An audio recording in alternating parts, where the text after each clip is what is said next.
Hello everyone and welcome back to another video. In our previous video, I talked about the FR master plan and how to revise the entire FR for 3 times, and it is possible to revise the entire FR for 3 times. So in this video, we are going to talk about the AFM master plan or the strategy that will help you clear your AFM exam. And I know everyone is fearing from AFM because from the past 2 months, the pattern has dramatically changed and nobody actually knows कि हम ये सब करने के बाद में भी clear हो पाएंगे कि नहीं. So first of all,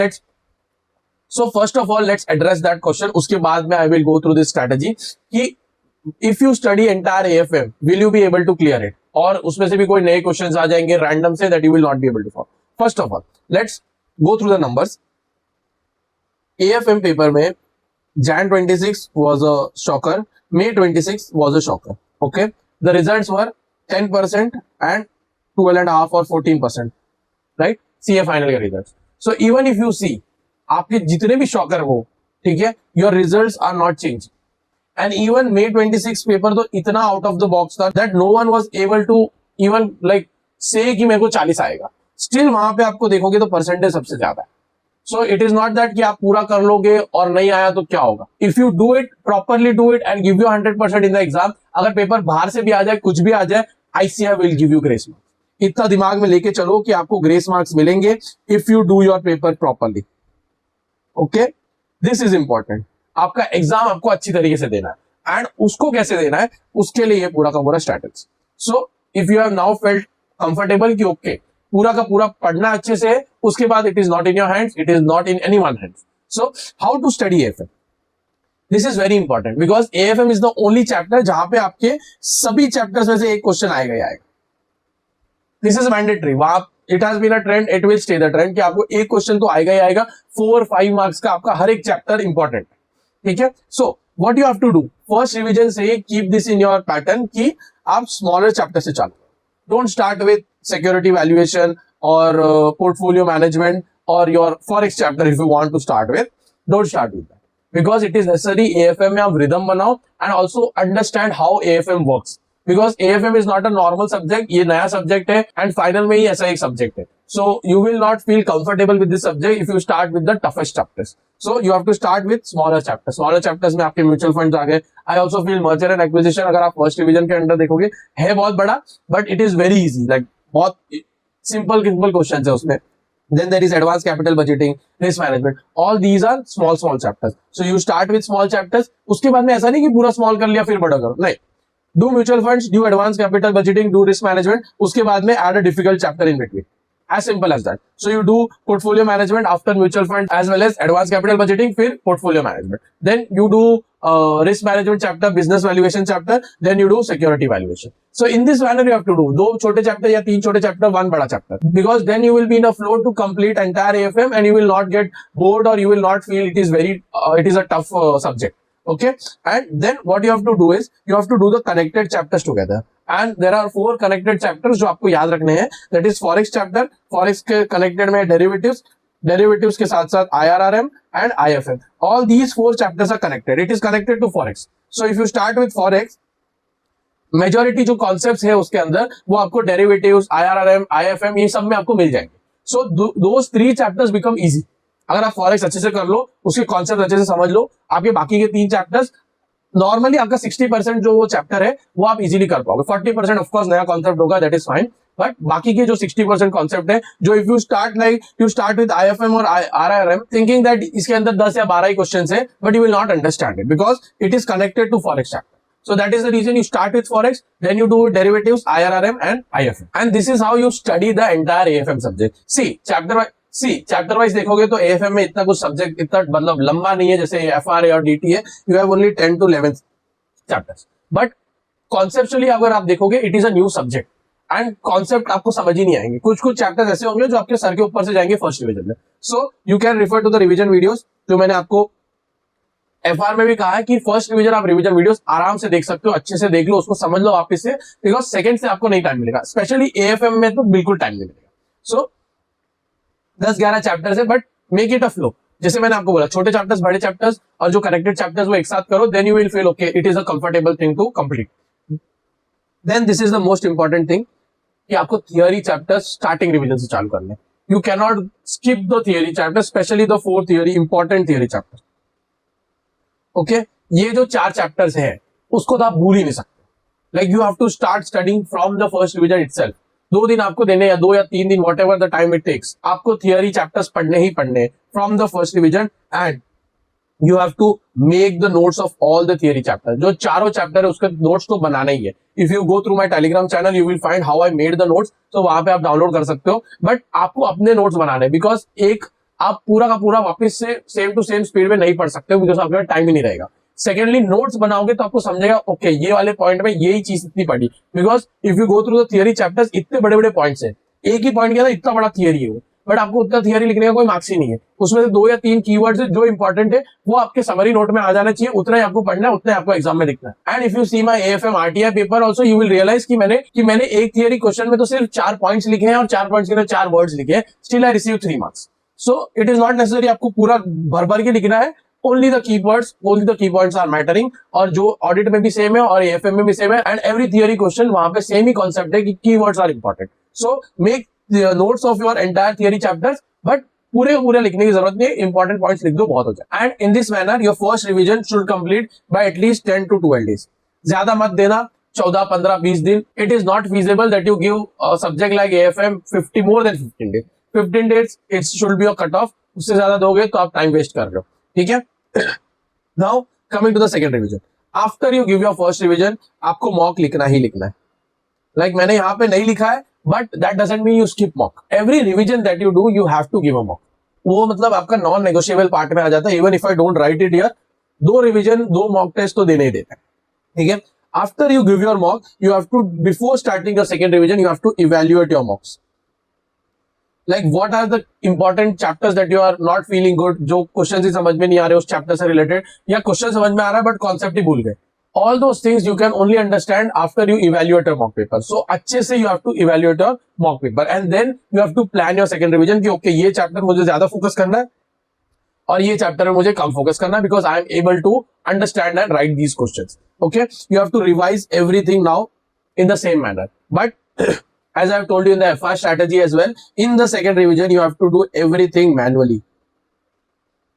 Meaning you will not refer to the revision videos. Only if you are not able to understand a particular concept of a particular chapter, then only you will refer to the revision videos. उसके अलावा अगर आप revision videos से ही पूरा का पूरा revision कर रहे हो, then definitely you will fail. ये मेरा लिख के रखो, आप अगर सिर्फ revision videos से ही पढ़ाई कर रहे हो तो नहीं होगा। इसलिए सेकंड रिवीजन से you have to start studying from the concept note, concept book पूरा पढ़ो, उसके बाद में इंपॉर्टेंट क्वेश्चन जो आपने मार्क किए, LDR क्वेश्चन जो है वो सब आपको सॉल्व करना है। And after that you have to give your mocks. So in this manner, like FR, you have to do in AFM. Nothing changes between both the subject because दोनों subject practical है, दोनों subjects manageable if you do it properly, and दोनों subjects का rhythm pattern same ही है। So जो second revision का strategy है FR के लिए that I have told you, same you have to follow, and you have to do the RTP and MTP. In FR I told you to do in the last revision because आपके पास उसके बाद भी time रहता है, but in AFM, audit and all those subjects जो बाकी है उसके अंदर आपके पास थर्ड रिवीजन में टाइम नहीं रहेगा कि you do the RTPs and MTPs giving a one single day, वो पॉसिबल ही नहीं है। So that is the reason from the second revision only you have to do your RTPs MTPs जो भी आए हैं नए November 26 के, then you have to go through May 26 and max to max you have to do the Jan 26। 3 तो देने ही देने। If you are able to give the read the September 25 का mock, well and good. Sorry September 25 का RTP, well and good. And for MCQs, go through the Nikhil Monga sir's MCQ video. कुछ 6-7 घंटे की video है, right. Second revision के खत्म होने के time he you go through that entire video, mark the important MCQs in the timeline and also go properly go through it. ऐसा नहीं 2x पे देख लिया, आपको अच्छे से समझना है। ओके ये वाला अगर आ गया तो मेरे को ये पॉइंट्स लिखने हैं, इस तरीके से you have to go through the MCQs and it is important you go through the MCQs because AFM में if the paper is on the tougher side, descriptive में एटलीस्ट आपका एमसीक्यू में कुछ मार्क्स आ जाएंगे, you will be able to clear it. See very simple, if the paper is on the tougher side, जैसे May 26 में आया, Jan 26 में आया, ग्रेस मार्क्स मिलेंगे, बट ग्रेस मार्क्स उन्हीं को मिलेंगे जिन्होंने एक्चुअल में कुछ लिखा है उस पेपर में। कुछ लिख के ही नहीं आओगे तो मार्क्स नहीं मिलेंगे। इसलिए MCQs आर द वंस जो आपको एग्जाम में हेल्प करेंगे if the paper is on a tougher side. The only thing that you have to remember third revision में, that your entire revision should complete by 3 days, that's it. 3 या 2.5 days max. इससे ज्यादा आपका third revision जाना ही नहीं चाहिए. You can not give yourself 4 days for AFM और ऑडिट और any subject that is there, because you will not be able to complete the entire subject in 1.5 days. And FR छोड़ के ऐसा कोई सब्जेक्ट नहीं है आपके पास जिसमें आपको 1.5 दिन से ज्यादा मिलने वाला है. हाँ, डीटी में आपको मिलेगा 2 दिन, बट स्टिल आपको 1.5 days तक का ही प्रिपरेशन करके जाना है, so that you are able to complete the entire syllabus in 1.5 days. ठीक है. सो 3 दिन में ही आपको पूरा रिवीजन कंप्लीट हो जाना चाहिए. कोई भी अपने आप को लीवे मत देना कि ओके एक दिन और पढ़ लेता हूँ, ये चैप्टर बच गया. नहीं, वो चैप्टर बच गया तो 1.5 दिन में आप वो चैप्टर देख भी नहीं पाओगे. तो इसीलिए 3 दिन में ऐसा स्ट्रैटेजी प्लान बनाओ कि आप उसको पूरा कंप्लीट कर पाओ. स्पेशली एएफएम 10-11 चैप्टर्स है. हाँ, थोड़े बहुत चैप्टर्स बड़े, but it is not like you will not be able to complete. FR एक ऐसा सब्जेक्ट है, डीटी एक ऐसा सब्जेक्ट है, ऑडिट ऐसा सब्जेक्ट है जो कंप्लीट नहीं होता. But AFM and IDT very manageable to complete even in 1.5 days. Some of the important things that you can do, which I did during my exam, and I scored 58 marks. I could have scored 68 marks. मैंने 10 marks का गलती करके आ गया था. If you have watched my previous videos, you will understand. First and most important tip, ये तो याद रख के जाना. बाकी कुछ भी याद मत रखो. बाकी तुम अपनी मर्जी का करो, कुछ भी करना है. You have to keep 2 days before your FR exam. Like exam, आपका एग्जाम फॉर एग्जाम्पल 1 नवंबर से चालू हो रहा है. ठीक है. उसके 5 दिन पहले you will do FR. So 26 से लेके 31st तक, 30th तक you will do एफआर का. उसके 2 दिन पहले like 25, 24 you have to keep for AFM और ऑडिट. बट ये भी कर सकते हो 22, 23. These 2 days will be your AFM. After that you will do audit 2 दिन में, so that you are able to retain it in the 1.5 day. Because अगर आपने AFM अभी दिया, let's say you completed a AFM on 23, the next revision that you will do is on the 8th day or 9th day. लेकिन अगर आपने AFM for example 15 को दिया है, 15 को पढ़ा 15 अक्टूबर को, then your next revision is after 15-17 days. You will not remember anything in that. That is the reason आप 2 दिन दो. पूरा पढ़ने की जरूरत नहीं है, बट इंपॉर्टेंट क्वेश्चंस एक बार वापस रिवाइज कर लो, स्क्रिबल कर लो. Do everything that you will do in 1.5 days. उसी तरीके से पढ़ाई करो, so that you are also confident. Okay 1.5 days में I can complete this AF. ठीक है. See, I told you for new questions, you can write entire RTP on your own. Do not refer to the revision videos. You will feel confident. Okay, if you have that doubt कि मेरे से नहीं होगा, अगर मैं ये चीज भी कंप्लीट नहीं कर पाता हूँ, then दे दो, अपने आपको टाइम दे दो, RTP कर लो खुद से, समझ जाएगा ओके कर पा रहे हो कि नहीं कर पा रहे हो. ठीक है. This I have told you कि पेपर टफ आए, कुछ भी आए, ये चीज आपको याद रखनी है. ICAI 10% से नीचे रिजल्ट नहीं निकालेगा, ये मेरी गारंटी है. ये मेरी गारंटी है. बिकॉज मेरे को लगा था कि मई में 8% का रिजल्ट आएगा, उसमें 14% रिजल्ट आया, 13.5-14% रिजल्ट आया. सो जो पेपर जहां पे किसी को 40 का कोई भरोसा नहीं है, उस पेपर में अगर आपको 13-14% का रिजल्ट निकल रहा है, that means they will not go below 10%. So you can be the 1 out of 10 वाला if you do your entire subjects proper. So ऐसा डर के मत जाओ कि मैं पूरा पढ़ लूं और फिर भी कुछ ना है, मैं फेल हो जाऊंगा. नहीं, ऐसा नहीं होगा. 10 लोग पास होंगे 100 में से. ठीक है. This is very important. I have told you कि you have to not ignore your theory chapters. Definitely आप regret करोगे if you skip those theory chapters, because 8 से 10 marks तो आग बंद करके आपको मिलने वाले. 16 में से 10 marks is your guarantee कि आपको आ जाएगा. सोचो, इस तरीके की गारंटी दे रहा हो 4 chapter. And if you skip those chapters, that means you are definitely going to fail. आप खुद का ही बोलते गड्ढा खोद रहे हो. ठीक है.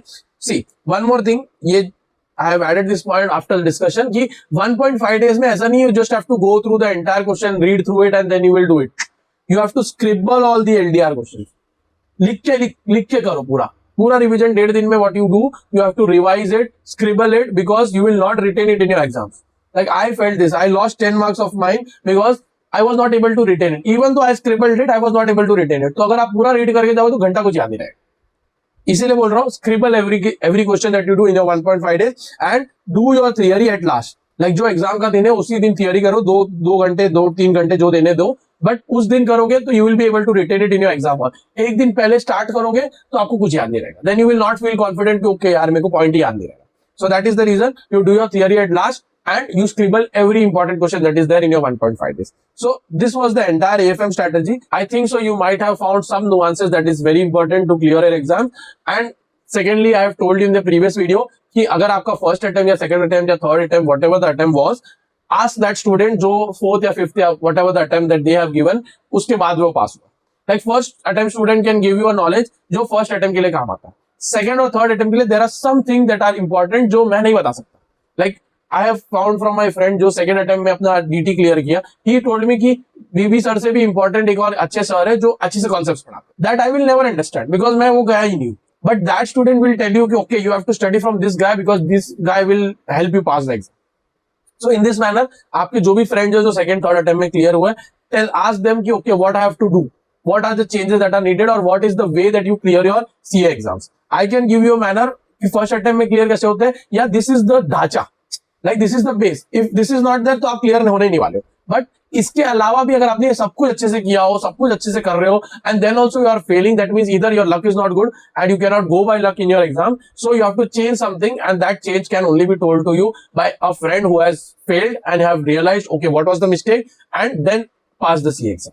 So this is the two important points that I had to tell you, and this was the entire strategy. AFM has become a nightmare, but that doesn't mean you do not study. If you do not study तो पक्का fail होने वाला. So give yourself at least the chance of 50% that I have told you कि 50% तो आपकी किस्मत है, but 50% तो आपकी मेहनत है ना, तो उस 50% को अच्छे से कर लो, फिर किस्मत का हाथ तो किसी के ऊपर नहीं. So that was the entire video for you. If you like this video, share it to your friends. Also join the Telegram channel. I will be sharing this note in that Telegram channel as well, so you can refer to it if you have forgot something. And subscribe to this channel. It will help me a lot to share these kind of videos as well. And I will see you in the next video. Till then, take care and bye bye.